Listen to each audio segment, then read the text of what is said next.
Hello. Happy Halloween. Hello. Hello. I need my eyes. I need to be able to see. Like, meep. There we go. But what if? Hi. What? Yeah. Just- Well, I can. Yeah. I can see through it, which is Yeah. really cool. However, whatever. Hi, I'm Courtney. I'm one of the teen librarians today, although today I am a civically responsible dragon. And you are. Rachel also knows the spirit of Halloween. We are awesome. Anyway, welcome to Book Buffet. And as my mask like just slides over my face anyway. So on Thursdays, this is a little bit later than we normally do it, but that would be because I'm working tonight so that other coworkers who have kiddos can go home and be with them for trick-or-treating. So we could not do this earlier today, but we're doing it today. So you're getting us midday, actually closer to lunch, because this used to be lunch bunch. Afternoon buffet. Yeah, afternoon buffet, our afternoon book buffet. And yeah, we're talking about books. I've got a bunch of books. Books. Some are very boo. So the funny thing is, we have another one of us who is here today. Hey, Matt, can you wave at the TV? You can see him. You're like a ghost. He's a ghost. Hello, and I'm Superman today. He's like our little ghost. Cute. So Matt is in the chat moderating so that it is easier for us to just kind of focus We on should have our just stuff. never mentioned him. And I'm then, just saying, like, who else is in the room with you? Oh, that's true. It's like, all right, everyone, just forget that it all happened. And from now on, I'm waiting for somebody to be like, who's that other guy? Like, what other guy? I don't know what you think. That's Ferdinand, the library ghost. recently inhabited our copier printer. Oh my God, our copy printer in the back office is very squeaky right now. It's a problem. Also, if you check out our channel, we recently did a Let's Play of Benny and the Ink Machine, and one of the clips that I have on there is we were playing and something clicked, and we very quickly justified the library not being haunted by Ferdinand, the library ghost, who is totally a thing. Anyway. So friendly ghost. Oh, Ferdinand's awesome. He calls the elevator to you when you need it. Like Ferdinand's awesome. Helpful ghost. Yeah, we love Ferdinand. Ferdinand's Probably a librarian. probably In a previous life. probably love Ferdinand. So we've got a bunch of books, and my theme is monsters. So I pulled books that they're all horror based anyway, but they are also have something to do or other with monstrous things. Some of them are properly scary, and then some of them are The Skull by John Klassen. Now, we are big fans of John Klassen.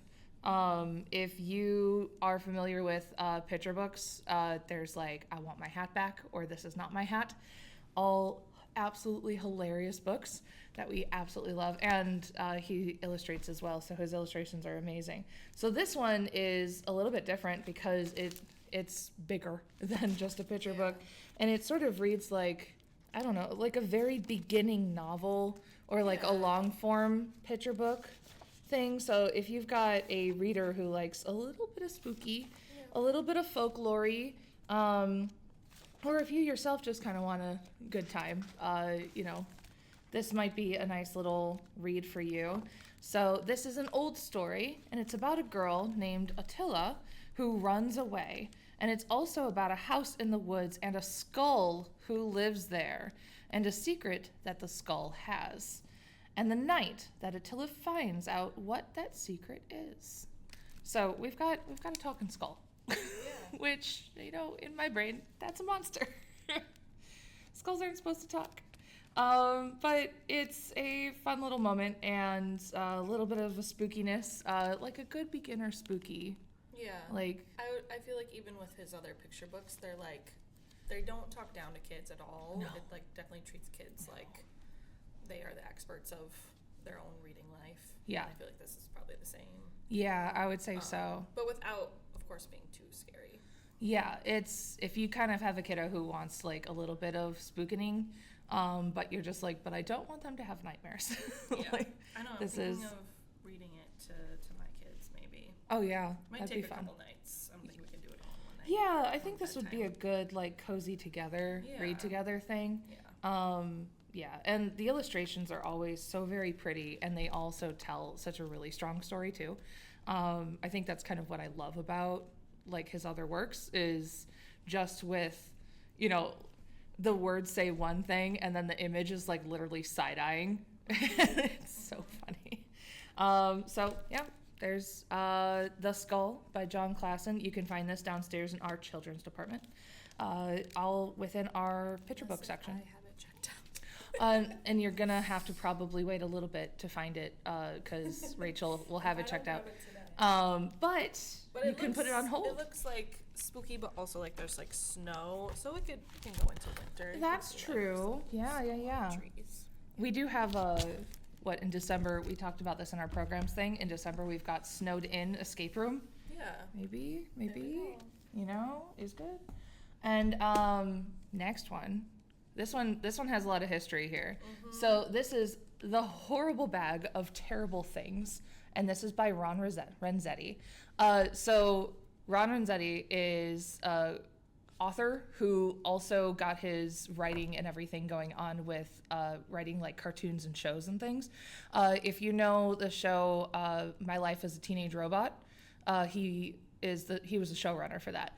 And also he grew up in Addison or like lived in Addison for a time, enough that he actually contacted us like earlier this year. It was within the year or something. I don't remember when. Yeah.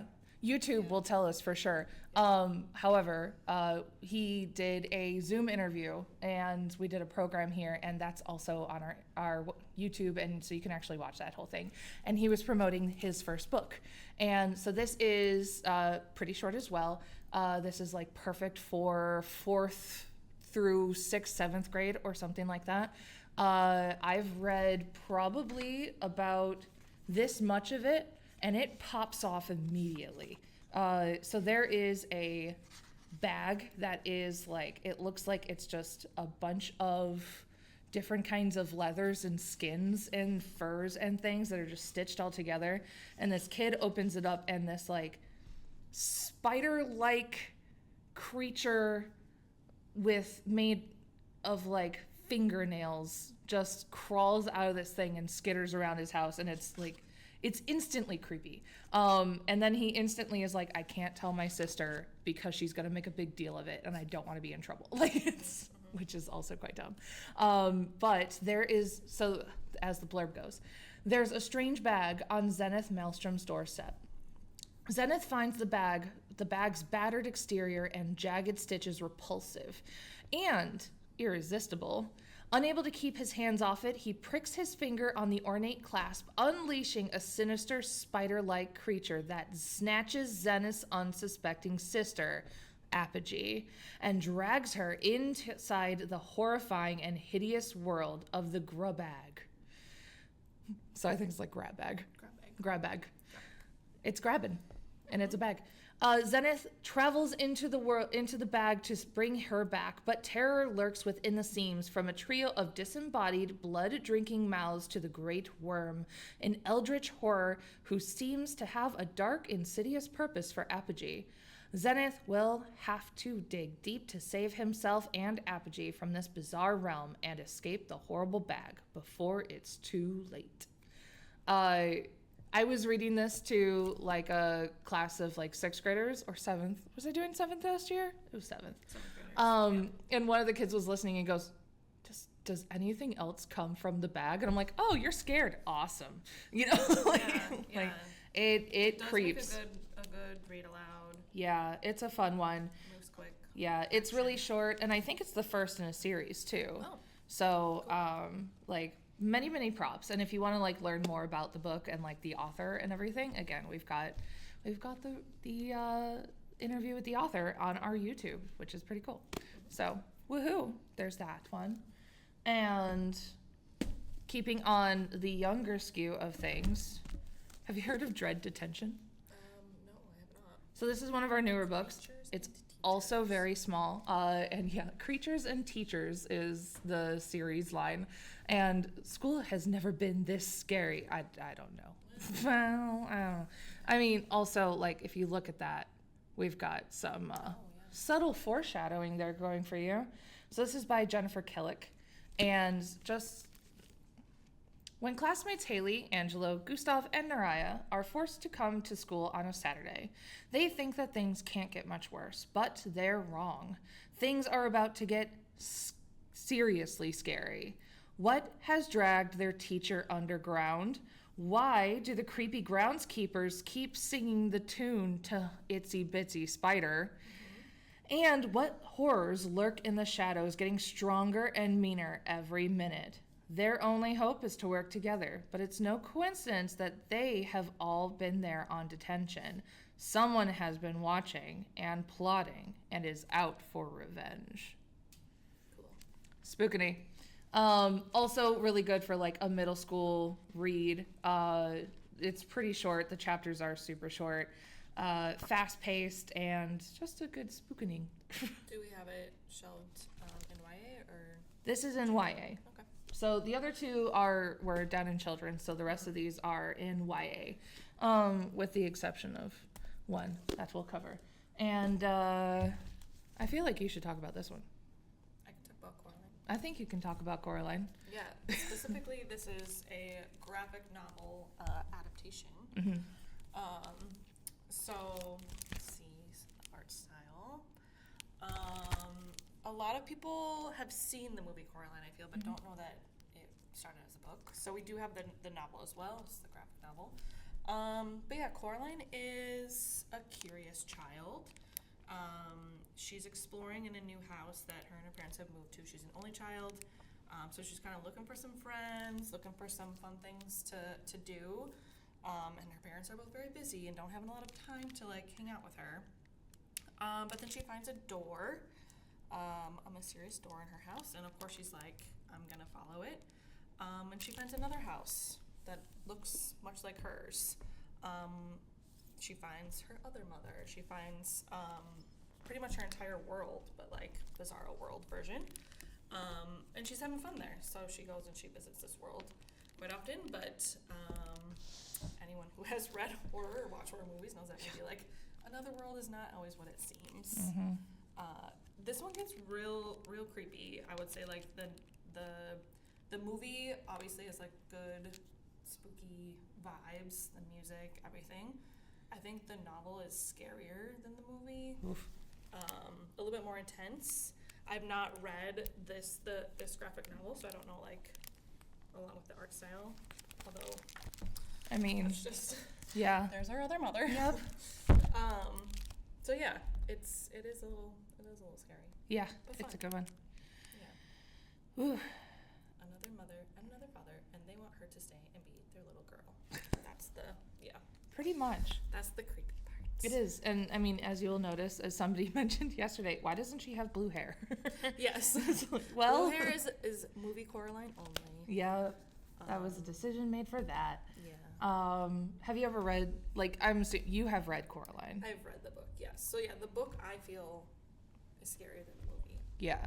When did you read Coraline? Do you remember? Like, were you like a kid or adult or somewhere in between that? I was an adult, but like a young adult, like maybe in my 20s. Okay. I don't think I like ever read it, but that's because like I don't like scary stuff. Yeah. But yeah, that's what I'm saying. Most people don't even realize that there is a book. A lot of people know about the movie. Even like when we've had that book out here, kids are like, "What? Coraline? It's a book?"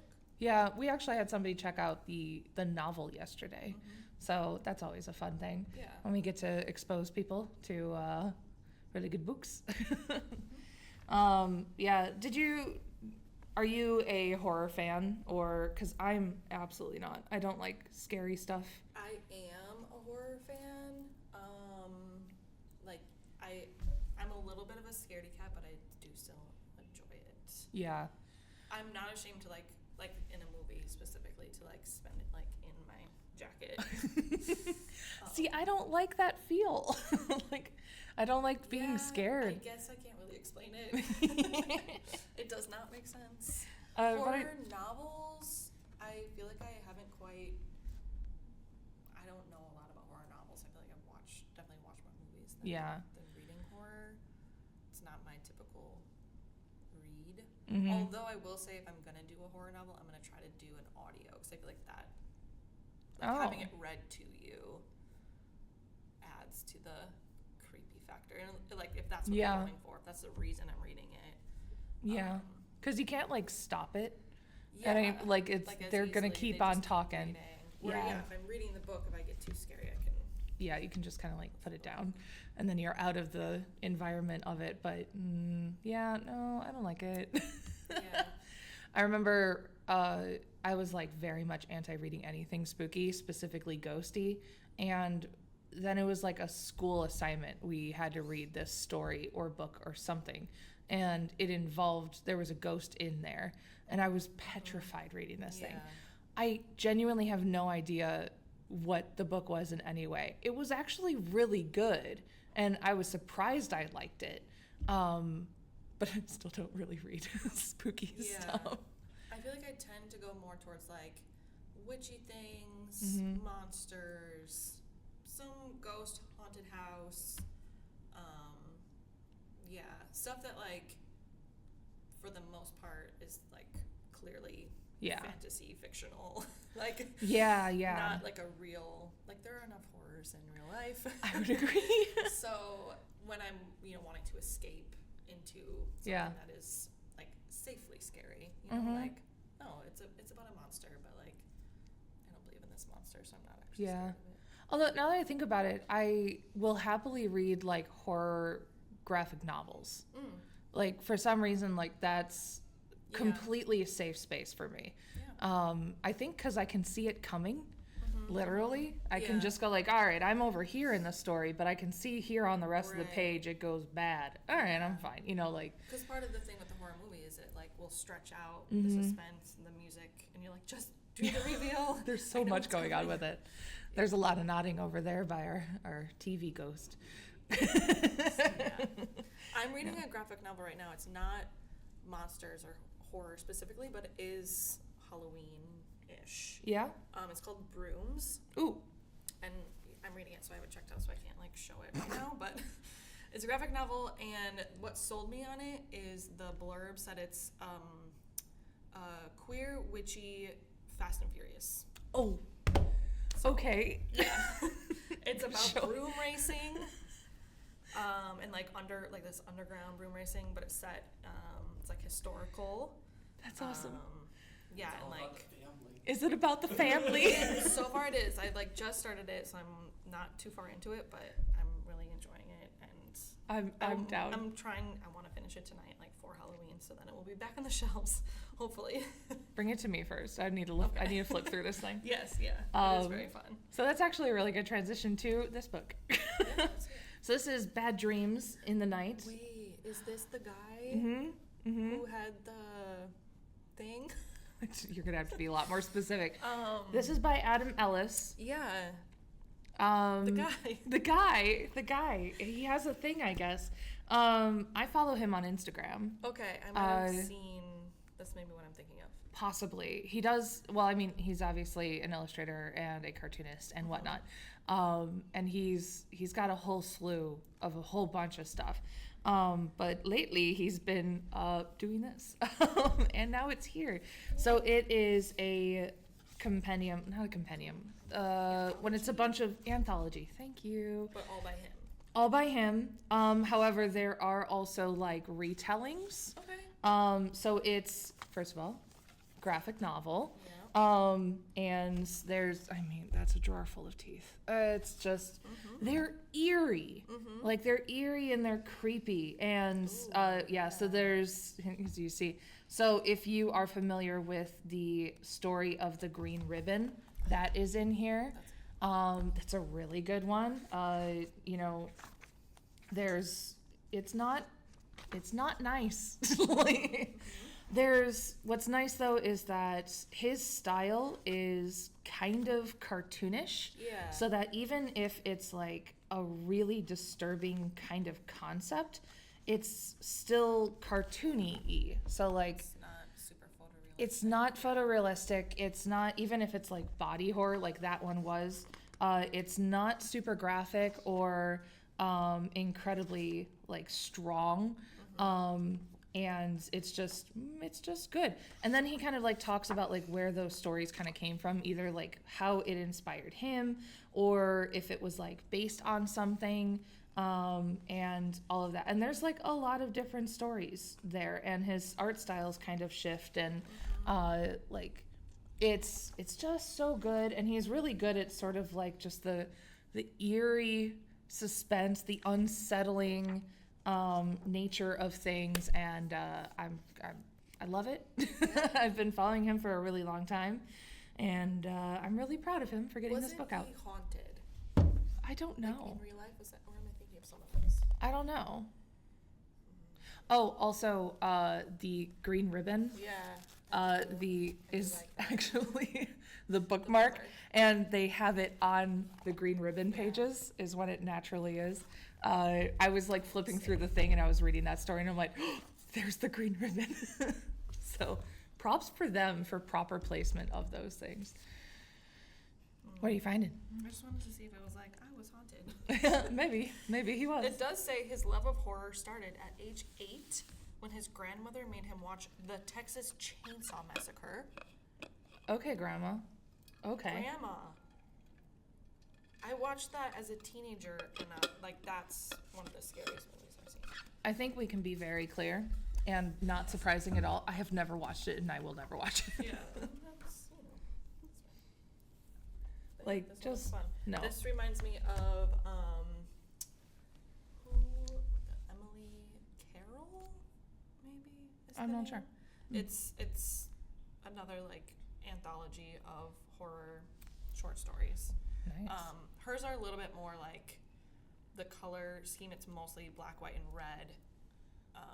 But yeah, they're scary. They're good. So That's yeah, cool. graphic novel, short horror. I think it's a nice little micro genre. It is. It is pretty cool. Yeah, and I like having the idea of having like a bunch of short stories too, because it's like it's a small little taste Yeah. of things. And if you're like, oh, I'm not into body horror, skip the next one. Yeah, skip a do. Skip a do. Yeah, or if it's just Or like, I think one of those is like, I just moved into a new house, and you're like, huh, not today. I just moved into a new house. No, thank you. I don't need to Yeah. be scared. So yeah. Also, all of these that we're now doing are new books. So you'll find them in our new sections. Bad Dreams is new sticker. So Bad Dreams in the Night is in our new graphic novels. So if you go upstairs, and then there's like the short shelves that are, they're like right in front of you. They're in that section. And the rest of these are in new young adult, including The Unfinished. This is by Cheryl Isaacs. So a bit of a haunting cover right there. So this is, you might like this one because it's mythology adjacent, like folklore-ish adjacent, but native. All right. So we got some indigenous, which is really cool. So when small-town athlete Avery goes for a morning run that leads her to a strange pond in the middle of the forest, she awakens a horror the townspeople of Crooks Falls has long forgotten. Avery can smell the water, see it flooding everywhere. She thinks she's losing her mind, and as the black water haunts Avery, taking a new form each time, people in town begin to go missing. Though Avery has heard whispers of monsters from her relatives, and there is a name that I will not butcher, you see, but it does translate to Mohawk. So to her Mohawk relatives, she's never really connected to her indigenous culture or understood the stories. But the elders that she has distanced herself from may now have the answers that she needs. When Key, her best friend and longtime crush, is the next to disappear, Avery is faced with a choice. Listen to the elders and save the town, but lose her friend forever. Or listen to her heart and risk everything to get Key back. I know she's listening to her heart. I told some kids about this yesterday. That was the first thing they said.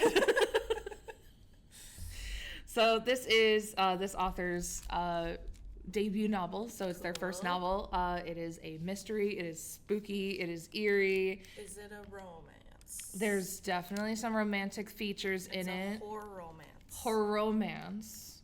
Horror Which romance. is also like its own thing. Like, It is I actually. mean, Twilight Yeah. I think could be considered along Yeah. those lines. That we We're- skew we're- it more towards the romance than horror. Definitely. That's the focus. We But, have you know, we have argued long and hard about it's a spectrum. where Twilight belongs in which genre. Yeah.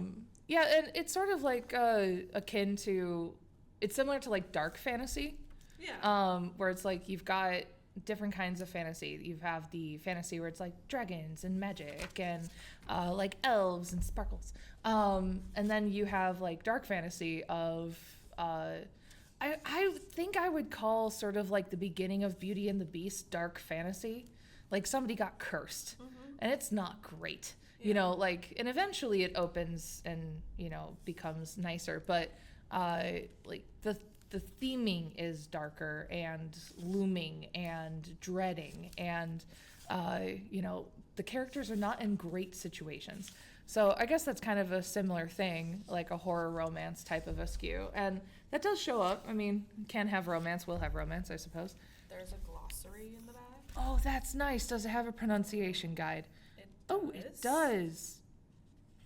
Okay, that's nice. Oh, no, that's not it. Like, Yeah, it doesn't have it for.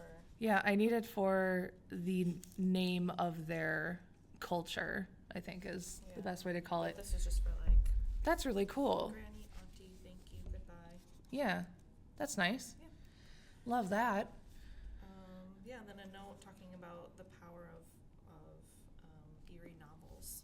Ooh. It says, why do they captivate us? Is it the thrill of a safe scare? There's Yeah. part of it, but there's more. True. I think kind of similar where it's like I don't like to play scary video games at all, as you'll see if you watch Benny and the Ink Machine. But I love to watch Let's Plays of them. Yeah. Like it's enough levels removed where I'm totally happy with it. Like zombies terrify me. But I love watching Let's Plays of Resident Evil. I don't know why. Like, I just do. Just, yeah. It's a weird comfort thing. Here's another spooky one. Lockjaw. Lockjaw. This is by Matteo Cerelli? I don't know. Apologies for butchering of names. So this is sort of like the classic ghost stories types of things where it's like, you know, the stories that kind of like travel around like sleepovers or that sort of thing. Or the Corncob Man. Watch video on our YouTube about the Corncob Man. Anyway, so this is kind of like there's this urban legend about Lockjaw, and that sort of like just this creature or haunting or thing, like if you travel into the sewers, you know, like that sort of like keep you away from going into bad places type of thing. But Chuck Warren died tragically at the old abandoned mill. But Paz Espino knows it was no accident. There's a monster under the town, and she is determined to kill it before anyone else gets hurt. Paz will need the help of her crew, inseparable friends bound by a childhood pact stronger than diamonds, distance, or death, to hunt this thing down. But she's up against a greater force of evil than she could ever have imagined. This is a small-town ghost story where monsters living and dead haunt the streets, the homes, and the minds of the inhabitants. Lockjaw will grab you and never let you go. Ooly, ooly, ooly, ooly, ooly. I get like Stranger Things vibes out of this one. Yeah, especially the kids on the bikes. Yeah, kids on the bikes. So this book does jump between perspectives. So if you like stories where you're getting a lot of different perspectives, at the top it'll say like who's reading or like whose perspective is going. One of the characters' name is Bird. Bird is a dog. One of the There's named Bird. Do you really? And one of the titles I just saw is Bad Dog Owner. Ooh. So But it's not even just like these three characters. Yeah. cycled through, it's like There's- literally different people from the town. I think Wow. so. I think so. And I think it kind of refines later. I know that one of Bird's chapters is Bird is determined to be a good boy. Like, You are it's a like, good boy. you're already a good boy. I do Marcella. think that not all of the characters are still living. Okay. Yeah, so I do think that like- like death does not end the game for these people. Yeah. So it's got a lot of layers Yeah. Some actually. of the chapters are like people's names. Some are just like Mhm. descriptions of who the people are. Yeah. So that's cool. Did I flip to the very end to see kind of how it goes? Because yes, I do that. I have no problem doing that. And I went, ooh. So Yeah, another debut. another debut. Yeah, we're getting a lot of debuts. And also new, which is not surprising. They're probably wanting to get a whole bunch of, things written out for the spookenings. Why did I agree to do this? Because now my Your TBR is just filled. You're like, ooh, spooky. I just felt like I was like, I got it. Stop learning about new books. that is our trials as librarians. We learn new books and then we just go like, well, I'm trapped. That's just the facts. I'm just absolutely trapped. Yeah. What do you like? Like, so you like the witchy books? I do like witchy books. Is there something where you're like, absolutely not? I don't know if anything's off limits. I've done haunted house. Okay. Maybe if we get more into like the thriller, like serial killer, that I'm not as into. Yeah. Yeah, stuff Yeah. that is more like maybe real world. I would say definitely since becoming a mother, anything with kids is like I have to know going in Mm-hmm. if it's gonna trigger me or not. I do know that like there's some people where it's like, is there an animal in it? Does the Yeah. animal get hurt? Yeah. Fair warning, that one's not for you. Yeah. I don't think it's like a bad ending for any animal, but if at any point you're just like, absolutely not, Yeah. probably That's not. not as big of a thing for me, I guess, but yeah, definitely kids stuff. That's fair. Yeah. I don't like feeling chased Yeah. or hunted. I Sure. don't like hunted things. I really don't like ghosts. Those scare me. Do you believe in ghosts? Outside of Ferdinand? Yeah. I have no reason to not believe in them. Yeah. I've been saying like I have had no experiences. I believe the people who say they have Yeah. because I trust them. However, I want no experiences, so I'm Yeah. not opening that door. Like, I'm kind of like scared that if you be like, I believe in ghosts, then suddenly they're just like, hi. Yeah. Like, not doing that. As our TV ghost nods. Like, just no. Yeah. Not for me. I don't want it. Yeah. I don't know. I like a ghost story, so I feel like, yeah, let's believe in ghosts. I'm like significantly more comfortable with like a monster thing, like a werewolf, vampire thing, not zombies. They can't do it. Zombies I don't know.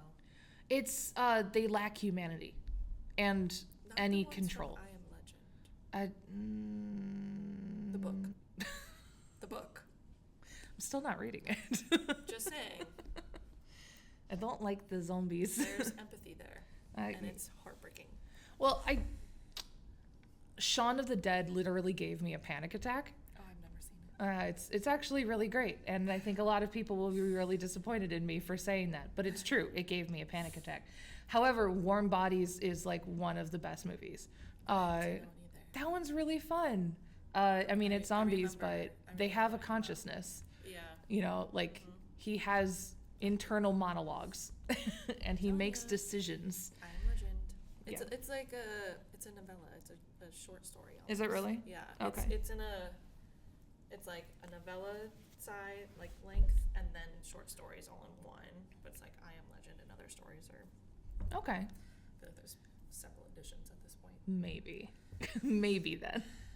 I'll put it on the list of things Yeah. that I'll probably never get around to. It is different than the movie. Yeah, Yeah. The ending specifically. true that. You've gone camping? Have you gone camping? I have. You look, well, of course you've gone camping. You're from Wisconsin. You also look like you could go camping right now. Yeah. Spirit of Halloween as it is. Were you ever a scout? No. Oh, I was for a very long time. Technically, I was a scout in college, I think. Didn't do stuff. My mom was a leader and was very involved in scouts for a long time. So I got pulled along for a lot of things too. Anywho, all of that to say, it came from the trees. So this is by Allie Russell. There's our scouts, and there's what's hunting them. So the wilderness is in Jenna's blood, which I don't understand, but okay. But she has never encountered a creature like the one that took her best friend, Reese. Her parents won't listen, the police are worthless, following the wrong leads, and the media isn't connecting the dots between Reese's disappearance and a string of other attacks. Determined to save her friend, Jenna joins a new scout troop and ventures back into the woods. Which is like, I can only go to the woods if I have scouts. Okay, anyway. It's like her coven. I'm already like upset because I'm like, and so you're putting other people in danger? Okay. When the troop stumbles upon suspicious signs, huge human-like footprints near the camp, scratch marks on trees, and ominous sounds from the woods, Jenna worries that whatever took Reese will take her too.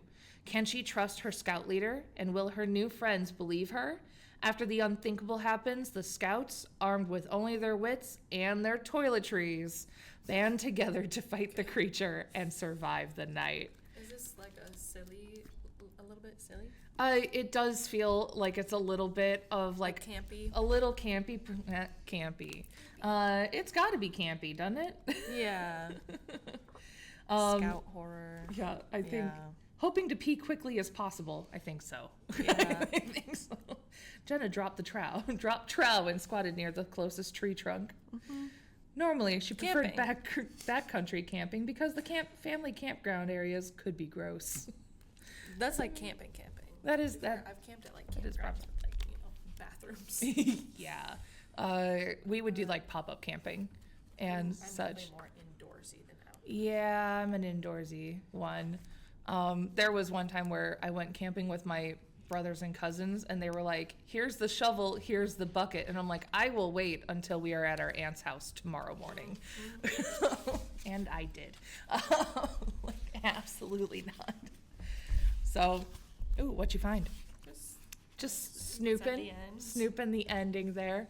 So not long. It's not a very long book. I think it would be probably good for like middle school reads and that sort of thing if you kind of like the helplessness of not being anywhere near society, and also very much like a, oh no, the adults are gone kind of thing. And if you like to be hunted, hey, there you go. I don't understand. This author's bio grew up on a steady diet of Halloween parties, horror films, unsolved mysteries, and goosebumps. Good for you. Allie lives with her husband and her two black cats, Knox and Fury. Those are great names. She's afraid of the woods, the dark, and heights. So this book will have all three. All right. This one I think you're actually really going to like, and I'm so sorry. This is The Bad Ones. Oh, it's giving Doctor Who. Yeah. One episode that everyone Very, has seen. technically there's like three. There's Very Weeping one that I Angel. have seen. Yeah, so it's The Weeping Angels It's is the what they're only referring episode to. I have seen. It's a great episode. Anyway, so The Weeping Angels, if you don't know about them from Doctor Who, they are angel stone statues that when you look at them, they're stone statues. And when you are not looking at them, they're wildly fast and they like seemingly just teleport right in front of you. They're super spooky, and if they touch you, you disappear. Where do you go? Technically back in time. They like, it's complicated. But they like displace you in time. Sure. And then so it's like and then you're these trapped. Toys. Yeah, there's But Spookany. They're time really travel. they're super creepy. They are. They're one of the best Doctor Who monsters. So this starts with a goddess count to 5 in the morning. Who's alive? I know you heard the word goddess and you're like, yes. In the course of a single winter's night, 4 people vanish without a trace across a small town. Nora's estranged best friend, Becca, is one of the lost. As Nora tries to untangle the truth of Becca's disappearance, she discovers a darkness in her town's past, as well as a string of coded messages that Becca has left for her to unravel. These clues lead Nora to a piece of local lore, a legendary goddess of forgotten origins who plays a role in Nora and Becca's own childhood games. This is an arresting crossover horror fantasy threaded with dark magic. It is a poison pen love letter to semi-toxic best friendship, the occult power of childhood play and artistic creation, and the razor-thin line between make-believe and belief. Here you go. Anyway. It's like anything that's like mythology, it's like goes over there. It looks beautifully creepy. I've always been kind of fascinated with like the stories of like mythology and like gods and goddesses and like what happens when their stories go away. And like do they just fade or like what happens? And I think this kind of really views into that. So I think you'll like it. I saw that and I was just like, ooh, it's a Rachel read. Yeah, and we'll add that one. Yeah, it's in horror, but like this is good example of dark fantasy. Yeah. But I And think I it's think most of our other stuff is in fantasy. is it? Yeah. That's cool. The Hazelwood. Oh, Yeah. that's right. That is Hazelwood author. Hazelwood is another great one if you want like more on the fantasy skew, but also really dark and eerie. It's like that one's really good actually. Yeah. Yeah. So all right, and to wrap up our things, it's a nonfiction book. Urban. It's the illustrated history of urban legends. Like, look at the little guy. Look at him. He's just a little guy on a little rooftop and just swooping. If you like, that's already an amazing like illustration. It's the rocket car, circa 1990s. Okay. This focuses all on urban legends from cryptids to rocket cars, or like the phenomenon of little lights that just like pop up in different places and like light orbs and things like that. Or one of the things I saw was the hum, which is sort of like, Oh yeah. you know about the hum? Oh yes, we've gone on some deep YouTube. Deep YouTube hummings. Think about house. UFOs. There's our little guy. There he I is. thought we saw a UFO in our backyard last night. Did you really? Well, the light from one. So Tell we me were- stories. The way our house is, we have an alley, a back alley, Okay. and there's a window. Our kitchen window faces the alley. But we were sitting in the living room, and we could see a light coming through the kitchen window. Mm-hmm. But the only way for a light to be facing that way, like the alley goes this way, the window's here. So Right. the car is not facing this way into the window. Right, Like, because wasn't- it can't fit. it wasn't headlights. Yeah. Cars would go this way. And so we ran to look, and we just see this like light sweeping the backyard, and we couldn't see where it was coming from. So Okay. Yeah, you have a UFO. UFO. You have a UFO. Or ghost. Or a ghost. Or ghost. Or a But it was, drone like, with a very flashlight. bright, like we can't see into our kitchen from our living room. The light was so bright it went through the kitchen onto like the dining room blinds, Huh. and we're like sitting here, like it was into the kitchen window. That's wild. Yeah. Ooh. I don't like that. Anyway. I know. That's not necessarily in this book. Maybe it is. Maybe it is. Who knows? But yeah, if you just kind of like all those weird little things, like This is a great like coffee table. Pick it Yeah. up, browse through. yeah, it's fun. If you It's got- lighthearted.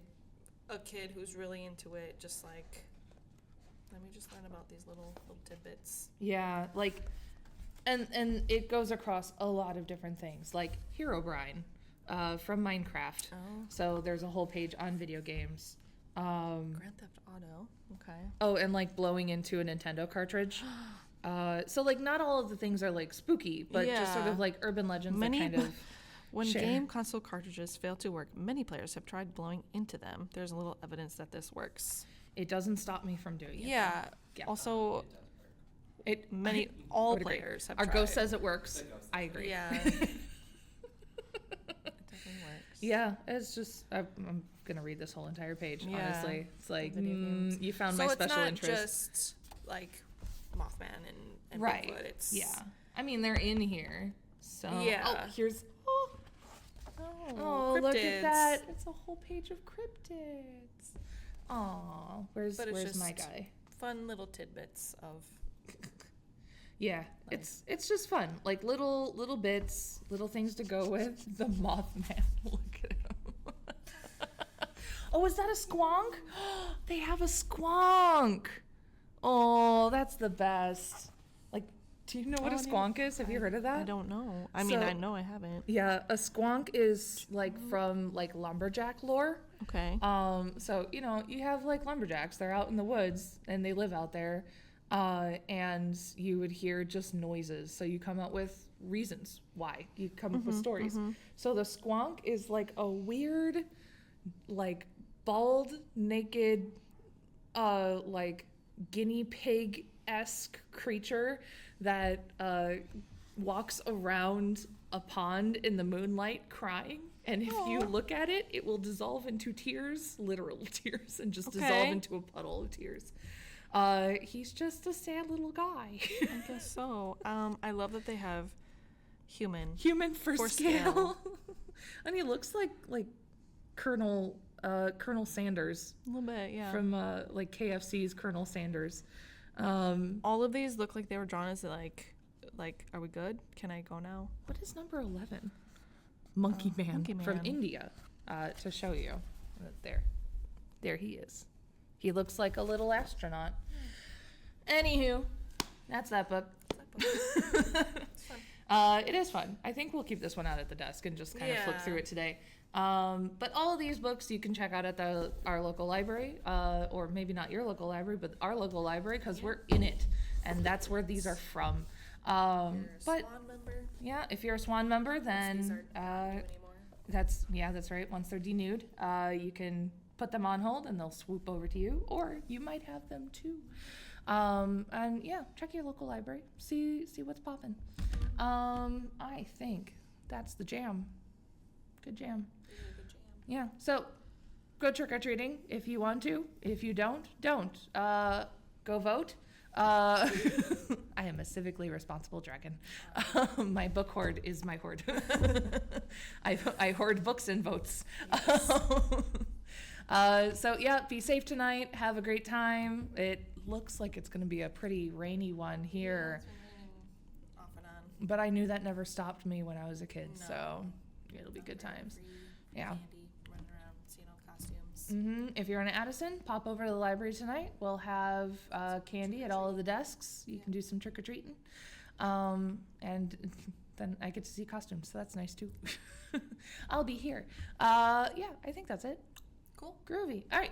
Have a good night. Bye. Bye. See you next time.